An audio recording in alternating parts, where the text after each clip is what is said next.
In nearly every modern murder trial, one form of evidence holds more power and weight than any other: DNA. To the public, it feels definitive. A match is a match. It's scientific, precise and unquestionable. But in reality, DNA is a powerful tool with fragile edges. It can clarify a case or complicate it. It can offer near certainty or open new doubts, depending on how it's handled or how it's understood. In the case of the Idaho 4, there is no known video footage, no confession, no eyewitness who saw the crime occur, and no physical trail leading in or out of 1122 King Road that night. But there is one object, a single item, that law enforcement believes links the suspect, Bryan Kohberger, directly to the murders. A tan leather knife sheath, reportedly found on the bed next to the bodies of Madison Mogen and Kaylee Gonsalves. On the metal snap of that sheath, investigators say they recovered a DNA profile. Not a full sample, but a partial trace. What's being considered as touch DNA, and that profile, after being uploaded to a public genealogy database, led authorities to Kohberger's family. From there, they obtained DNA from his father's trash in Pennsylvania, then compared it to the sheath. And finally, once Kohberger was arrested, a direct sample was taken from him. According to prosecutors, the match was clear. To many, that should be the end of the story. But as with so much in this case, it's not. Because even DNA, for all its scientific power, doesn't speak in absolutes. It doesn't tell us how long the DNA was there, or when it got there, or whether it was transferred, touched, or left unintentionally. It doesn't prove who held the knife, or when the sheath was dropped, or whether it had changed hands. And it doesn't tell us if the DNA was placed there hours, days, or even weeks before the murders took place. This is why this episode matters, because DNA may be the strongest piece of forensic evidence in this case, but the moment it's taken out of the lab and into the courtroom, it becomes a story, one that can be interpreted in more than one way. Before we assume it provides a clear conclusion, we need to ask a few critical questions. How was it collected? How strong is the match? What does it prove? And what does it leave unanswered? Because if the state's case rests on a trace of skin cells, then we need to understand how fragile and how important that trace really is. When most people think of DNA, they picture blood, hair, or saliva, biological material collected at the scene of a crime and linked to a suspect with near mathematical certainty. But in recent years, one form of DNA has become increasingly important in forensic investigations: touch DNA. Also known as trace DNA, this is a genetic material that's transferred from skin cells when a person touches an object, a doorknob, a piece of clothing, a weapon. It is important to note that the terms trace DNA and touch DNA are often interchangeable. However, in this case, the exact terminology to be used in court has been argued. The defense don't want the use of terms such as touch DNA or contact DNA used, but rather trace DNA, because it could easily mislead the jury into inferring that the depositor of the DNA actually touched the object on which it was found. You don't need to bleed. You don't need to spit. You don't even need to leave a visible fingerprint. Just a brief touch. A brush of the hand can be enough to leave behind microscopic fragments of who you are. The DNA recovered from the knife sheath in this case was reportedly just that: trace DNA. Found on the metal snap button of the sheath, collected and analyzed by the Idaho State Lab, and matched eventually to Bryan Kohberger. But here's what many don't realize. Trace DNA is powerful, but it's also fragile, and it's easily misunderstood. It can last for days, or degrade within hours. It can survive heat, or disappear with a single wipe. And most importantly, it can be transferred indirectly, moved from one object to another through shared contact or surface exposure.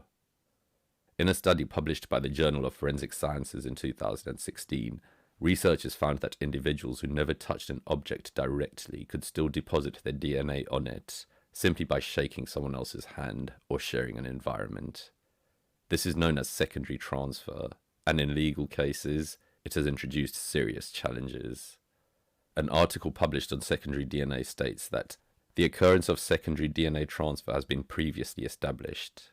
However, the transfer of DNA through an intermediary has not been revisited with more sensitive current technologies implemented to increase the likelihood of obtaining results from low-template, low-quality samples. This study evaluated whether this increased sensitivity could lead to the detection of interpretable secondary DNA transfer profiles. After 2 minutes of hand-to-hand contact, participants immediately handled assigned knives. Swabbings of the knives with detectable amounts of DNA were amplified with the identifier plus amplification kit and injected on 3130XL. DNA typing results indicated that secondary DNA transfer was detected in 85% of the samples. In 5 samples, the secondary contributor was either the only contributor or the major contributor identified, despite never coming into direct contact with the knife. This study demonstrates the risk of assuming that DNA recovered from an object resulted from direct contact. In the case of the People versus Martinez in California in 2018, a man's DNA was found on a knife used in a stabbing. He insisted he had never seen the weapon. Further investigation revealed that the knife may have been handled by a third party, someone who had touched the defendant earlier that day. The jury acquitted him. In Kohberger's case, the DNA on the knife sheath is not being questioned for its scientific accuracy, but for its interpretation. Because while the profile may match, the context of that DNA remains unclear. Did he touch the sheath directly? Did he ever hold the knife it came with? Was it his sheath, or did it pass through other hands? And how long had it been there before the murders took place? These are not abstract hypotheticals. They are essential questions that any jury will have to consider. Because while touch DNA can place a person in proximity, it cannot place them in a moment. It does not say, this person did this. It only says, this person touched this at some point, in some way. And in a case where there are no witnesses, no video, no clear motive, that difference matters. Of all the physical evidence collected from the King Road house, one item has stood out from the very beginning. A tan leather knife sheath, stamped with the USMC Eagle, Globe, and Anchor insignia, found beside the bodies of Madison Mogan and Kaylee Gonsalves on the top floor of the home.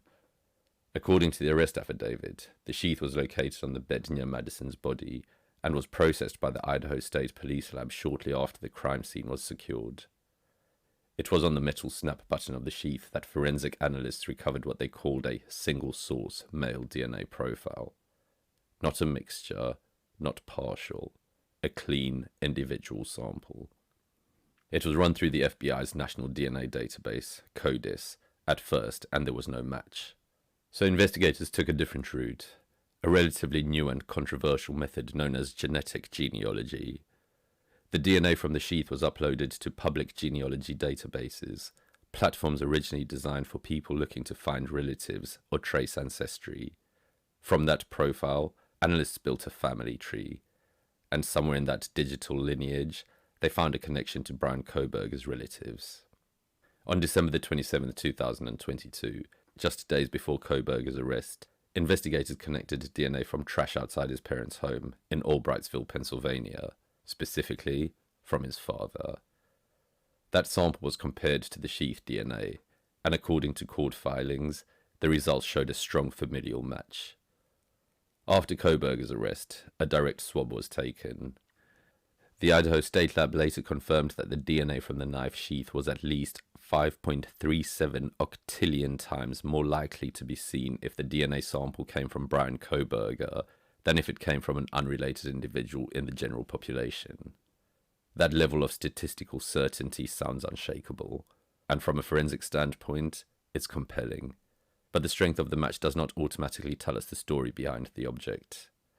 Let's consider a few facts. First, the knife sheath was left behind, a rare misstep in what appears to have been a fast, silent, and otherwise calculated crime. Second, the sheath was reportedly found in a specific location, on the bed, near the bodies. Not in the hallway, not outside, not hidden. We do not know the exact position or condition it was found in. Presumably, it would have had some blood on it from the crime scene. Third, There is no public confirmation that the knife itself was ever found, only the sheath. No blade, no hilt, no additional weapon tied to that casing. And fourth, the sheath is military style, but Bryan Kohberger has no known military background. These inconsistencies don't eliminate the significance of the item, but they add complexity to its interpretation. Was the sheath dropped during the attack? Was it planted intentionally or unintentionally? Was it previously handled by Kohberger, but present in the house before the night of the murders? Or was it, as prosecutors argue, the killers left behind during the crime, bearing the only forensic fingerprint of a silent night? We don't yet know. What we have is an object, a match, and a location, and what we don't have is a clear explanation of how and when those things came together. In a case where small details carry enormous weight, the knife sheath may hold answers, or it may raise new questions we haven't yet thought to ask. In a world of forensic science, collecting DNA is not the finish line, it's the beginning of a process, because evidence is only as strong as the procedures used to preserve it. And nowhere is this more critical than in the chain of custody.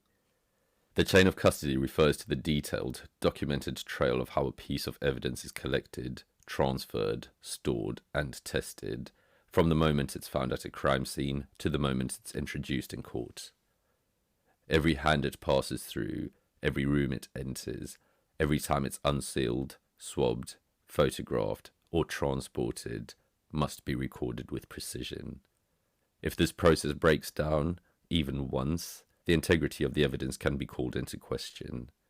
Not necessarily because it was tampered with, but because it could have been. In high-profile cases like this one, the chain of custody must not only be followed, it must be bulletproof. According to the affidavit and subsequent court filings, the knife sheath found at the crime scene was collected by crime scene investigators from the Idaho State Police. It was then transferred to the state crime lab, where DNA testing was conducted on the metal snap button. The results of those tests are now central to the prosecution's case. But what hasn't been publicly detailed, at least not yet, is the full chain of custody record.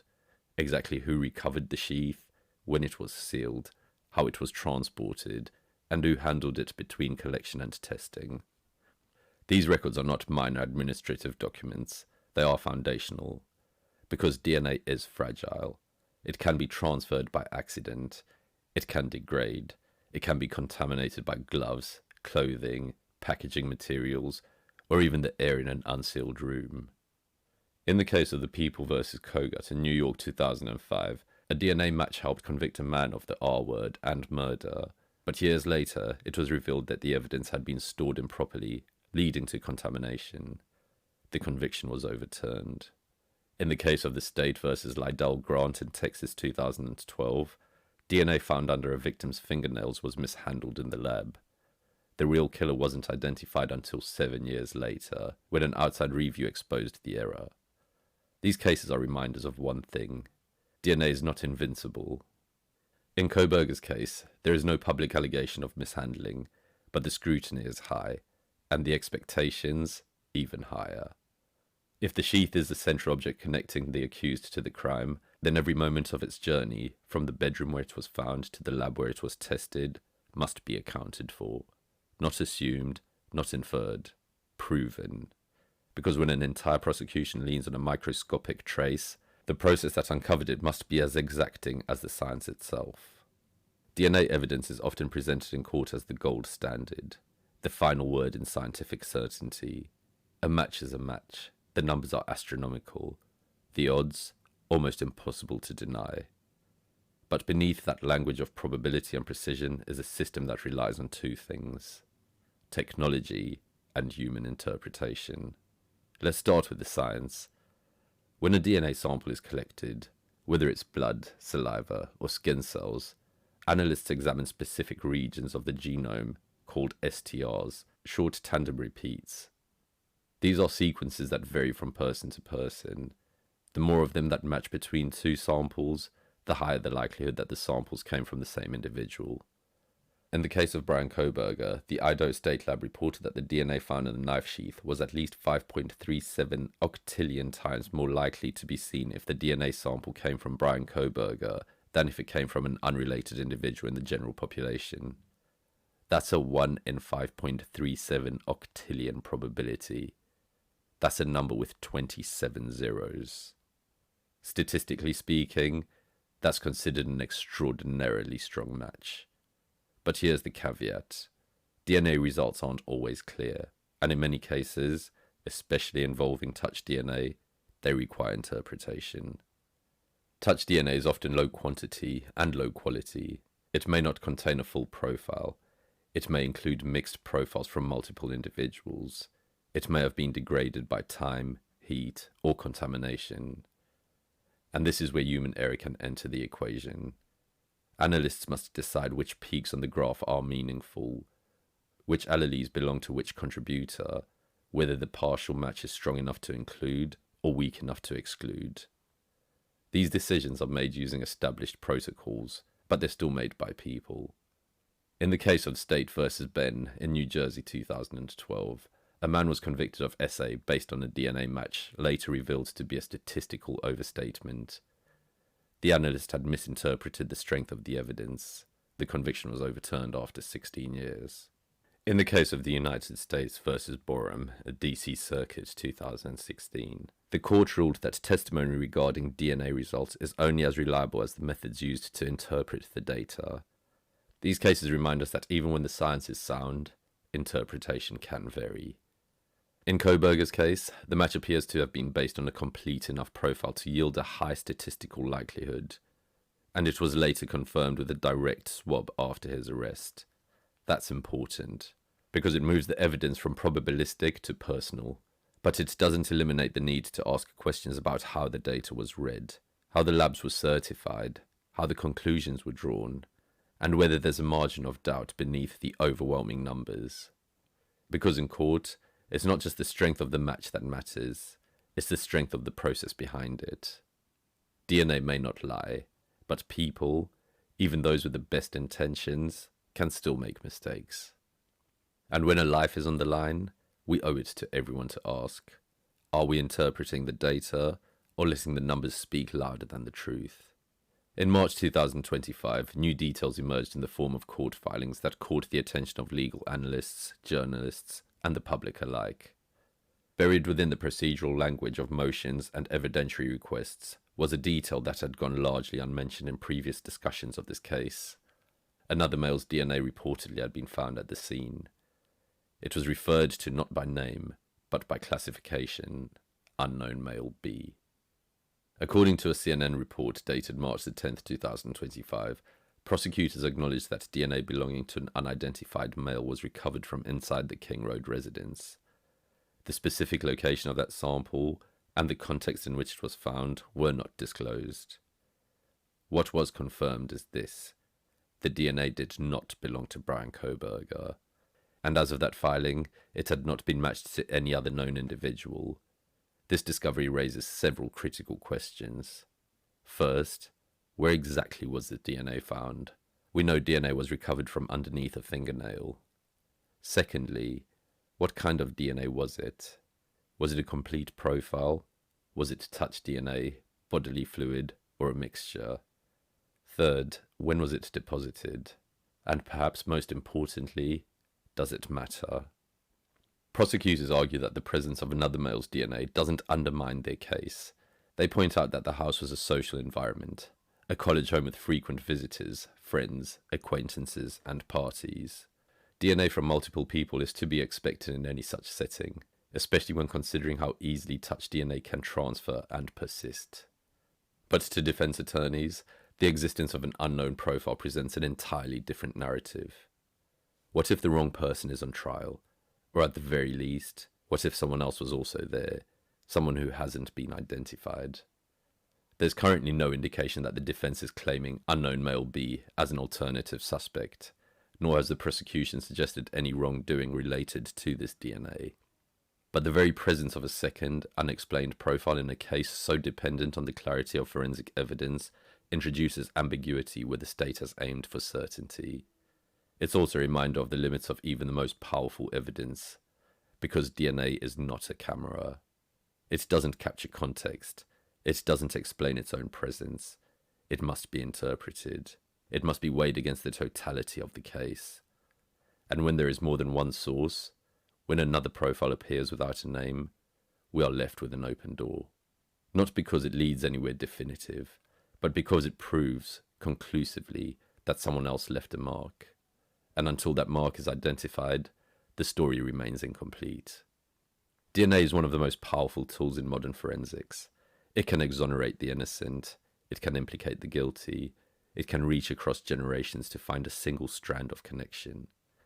But as powerful as it is, DNA is often misunderstood.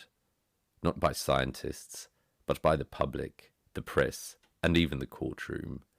Because for all its strength, there are very specific things DNA cannot prove. Let's start with what it can do. DNA can link a person to an object. It can confirm that someone touched a surface, wore a piece of clothing, or left biological matter behind. It can show genetic probability with near unimaginable certainty that a sample belongs to one person and no one else. But what it cannot do is tell us when that contact occurred. Not within hours, not within days, sometimes not even within weeks. DNA doesn't come with a timestamp. It doesn't degrade on a predictable schedule, and it doesn't reveal the intent behind its presence. In the case of Bryan Kohberger, the prosecution's central piece of DNA evidence is a sample found on the snap button of a knife sheath. The match, statistically, is strong. But what remains unanswered and unknowable from the DNA alone is this. When did he touch that sheath? Was it during the crime, days before, weeks, months? And critically, what was he doing when he did? Was he holding the sheath, closing the snap, passing it to someone else, or brushing against it without even knowing? The DNA doesn't tell us that, nor does it prove that Kohberger was in the house, only that his genetic material was on an object that was found in the house. It also can't tell us whether the sheath was brought into the house that night, or if it had been there earlier.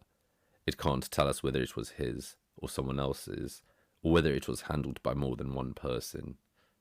It can't prove motive, it can't show planning, and it can't prove action. These are the gaps that DNA leaves behind, not because the science is weak, but because it's being asked to answer questions outside its range. In the case of the State versus Lucas in Ohio 2016, the court ruled that DNA alone was insufficient to convict a suspect without additional evidence of their involvement in the crime. The DNA placed the individual near the scene, but not at the moment the crime was committed. In that case, as in this one, the distinction was crucial, because presence does not equal participation, and genetic contact does not equal guilt. So while DNA can point the way, it cannot walk us to the truth on its own. It must be supported, corroborated, placed in a larger narrative of events, actions, intent. Because DNA isn't a story, it's a sentence, out of context, awaiting interpretation. And in this case, we are still trying to understand the full meaning of the page. In any criminal investigation, what is found often shapes the story, but just as revealing, and sometimes even more so, is what isn't. In the case of the Idaho 4, we've heard a great deal about the DNA that was recovered. A single-source male sample on a knife sheath matched to Bryan Kohberger through advanced genetic genealogy. But as the details unfold, we must also ask, what else was searched for and never found? We don't yet have access to the full forensic inventory. Much of the evidence remains sealed under protective order. But based on court filings, public reporting, and expert commentary, here's what appears to be missing, or at least undisclosed. No DNA from Bryan Kohberger has been publicly confirmed on any of the victims. Not on clothing, not on skin, bedding, or defensive wounds. No fingerprints have been tied to him within the King Road home, not on doors, phones, faucets, or other high-contact surfaces. No weapon has been recovered that matches the sheath. Despite extensive searches, including those near his apartment, vehicle, and surrounding wilderness, the knife itself, presumed to be a large fixed-blade combat-style weapon, has not been located. In addition, there have been no public records of trace evidence. No hairs, no fibers, no blood transfers outside the victim's rooms, no clothing or shoes linked to the attack, no surveillance footage showing him entering or leaving the house. All of this must be viewed in context. The killer likely wore gloves, moved quickly, targeted specific rooms, and could have minimized transfer through careful planning. But even in well-executed crimes, DNA often shows up where you least expect it. On a banister, on a sock, on a lampshade touched in passing. What we have is a single DNA sample, on a single object, found in the most violent room of the house. Does that make it more compelling or more questionable? That's a matter of interpretation. The prosecution may argue that the lack of DNA elsewhere is further proof of the killer's method, his calculation, his precision, his intent to leave no trace. The defense may argue that the absence is unnatural, that in such a brutal physical attack, one would expect some biological evidence to have been left behind by the perpetrator, on the victims, in the hallway, at the exit. Either way, the gaps raise important questions. Because evidence isn't just about what's presented, it's about the balance of what exists and what doesn't. And in this case, we must ask. If the only physical link is the sheath, and no other trace connects Kohberger to the crime scene, what does that say about the story we're being told? Is it a story of silent precision, or is it a sign that something is missing? As the trial draws nearer, those absences may take on new meaning. Because in forensic, what isn't found can echo just as loudly as what is. For most jurors, hearing that a defendant's DNA was found at a crime scene feels like the end of the story. It's science, it's objective, it's definitive. But inside the courtroom, DNA is rarely presented without debate. And when the stakes are high, when a case hinges on a single piece of biological evidence, defense teams often fight not the match itself, but how that match came to be. There's a long legal history of DNA being scrutinized, challenged, and in some cases, discredited.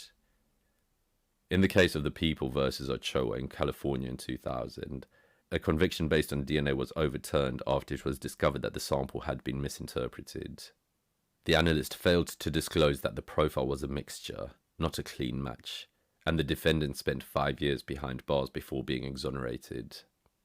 In the case of the State versus Ware in Tennessee in 2007, DNA evidence was thrown out after the court found that the lab failed to follow proper protocols, including contamination protocols, and overstated the strength of the match.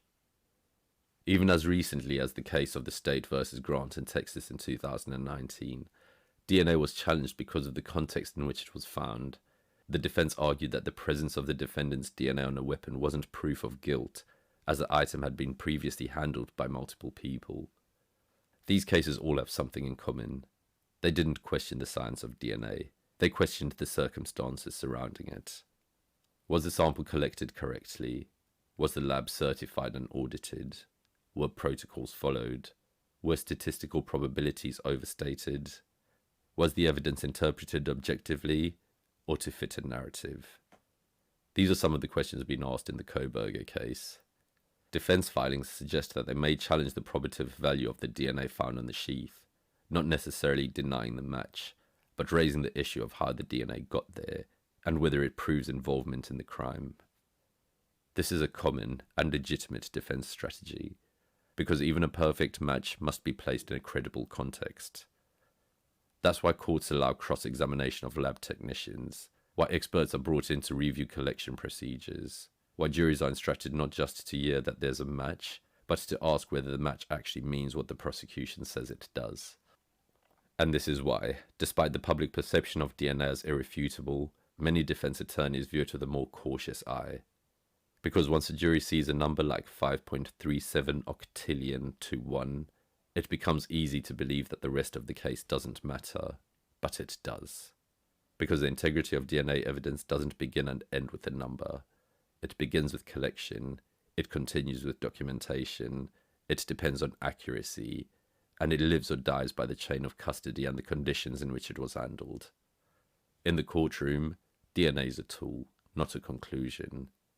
And history shows us that when it's mishandled, misread, or misused, even the strongest match can fall apart. At the center of this case, quiet, scientific, and seemingly unshakable, lies a single strand of evidence: DNA. A partial sample found in the snap of a knife sheath, matched through genealogy to a family, confirmed with a direct swab from Bryan Kohberger himself. It is, without question, the most concrete physical link between the accused and the crime scene. It stands alone. No blood, no hair, no fingerprints, no video. Just one sample, one object, found beside two victims. To the prosecution, it's the moment that the case crystallizes, the moment the silent turns personal. To the defense, it's a detail that may not tell the full story, a trace with no timestamp, no witness, no explanation beyond proximity. We've explored what DNA can show. We've examined how it was collected, how it's interpreted, and what it means, scientifically, legally, and narratively. And what we've found is not weakness in the science, but complexity in the context. DNA can identify, but it cannot explain. It can place a person near an object, but it cannot say how the object got there. It cannot say when or why. It doesn't reveal intent. It doesn't show emotion. It cannot testify to what happened in that house during those final minutes. This isn't to diminish its value, only to recognize its limits. Because while DNA might illuminate a path, it doesn't walk it for us. It doesn't resolve the timeline. It doesn't answer for the missing weapon, the absence of other physical evidence, or the appearance of an unknown male's profile at the scene. It's one piece. Central, yes, but still just one. And in a case built from absence, silence, and speculation, we must be careful not to place all weight on a single thread of genetic material. Because the truth, if it exists in full, must be supported by not only one result, but by the full weight of context. DNA may tell us who, but it doesn't always tell us how, or why, or whether the story we're hearing about is the one that actually happened. And until all pieces come together, this trial, scientific as it may be, is still incomplete. The science of DNA is among the most advanced tools we have, but like every tool, it depends on the hands that use it and the care with which it's understood. This concludes this episode on the Idaho 4 Theories Beyond the Official Narrative. In this episode, we have examined the DNA evidence at the heart of the Idaho 4 case, not to dispute the science, but to understand its scope, its limits, and the questions it still leaves unanswered. Because DNA can guide an investigation, but it doesn't complete one. It tells us who may have touched something, not what happened before, during, or after that moment. And as the case of Bryan Kohberger moves forward, this evidence will no doubt remain central. But whether it proves guilt or simple proximity is something only time and trial can reveal. If you find this episode insightful, we invite you to like, comment, and subscribe to the Silent Casebook. In the next installment, we'll turn our focus back to the human element, looking at hidden witnesses or unseen players. Who else was there, and why we haven't heard from them?